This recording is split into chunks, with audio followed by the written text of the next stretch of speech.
Welcome to Vector Arena, where once again a large crowd has populated to watch the Breakers in a Christmas-themed game as they charm the Taipans in round 11 of the iiNet NBL. All right, let's have a look at the first half highlights. It did start leaning towards the Cairns Taipans, really putting the pressure on the Breakers. Well, they came out and played very physically, and they withstood the Breakers' physicality as well. They were able to get on the offensive glass, get hands in passing lanes, they were extremely active, and at the same time attacking the Breakers on that side of the court.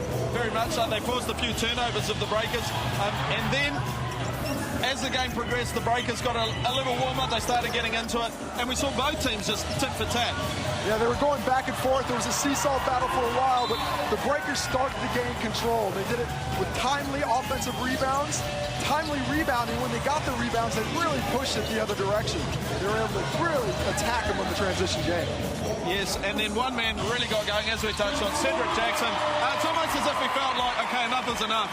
And he didn't do it all on his own. Dylan Boucher did an excellent job of finding him some back doors. But that seemed to get him going. He hit the three as well. As always, he's the action man. He does it from all angles. He's the best player on the court, and he's showing it again tonight. All right, Casey, looking at the second half highlights, it's no surprises. The team that scored 97, the Breakers, feature very, very heavily in this. In particular, Cedric Jackson, as we saw, he just did it all, and very, very coy about whether anyone's approached him from the NBA, and fair enough. Yeah, I don't think that's what he's going to be tossing out right after the game. I just wanted to know. Right, don't we all? How does it feel to one, Dennis? How does it feel? But the Breakers, just the smorgasbord of highlights. Everybody getting involved. I liked what I saw from Alex Pledger tonight, his ability to score down low. But the Breakers really aggressive offensively, but also aggressive defensively, really getting into passing lanes, extending that pressure full court, making it difficult for the Taipans to bring the ball up the court.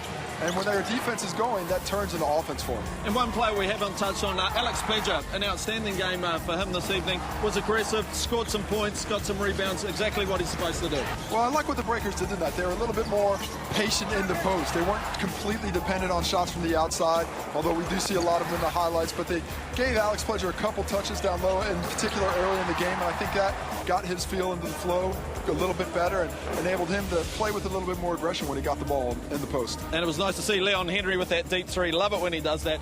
Here's the full-time stats. The Breakers 97-76 over the Taipans, and looking at their shooting percentage, outstanding at 61%.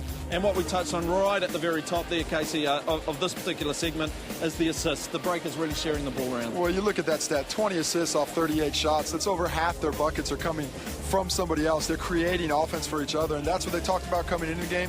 Get the ball fizzing around the perimeter, get everybody involved, and they did a great job of it tonight.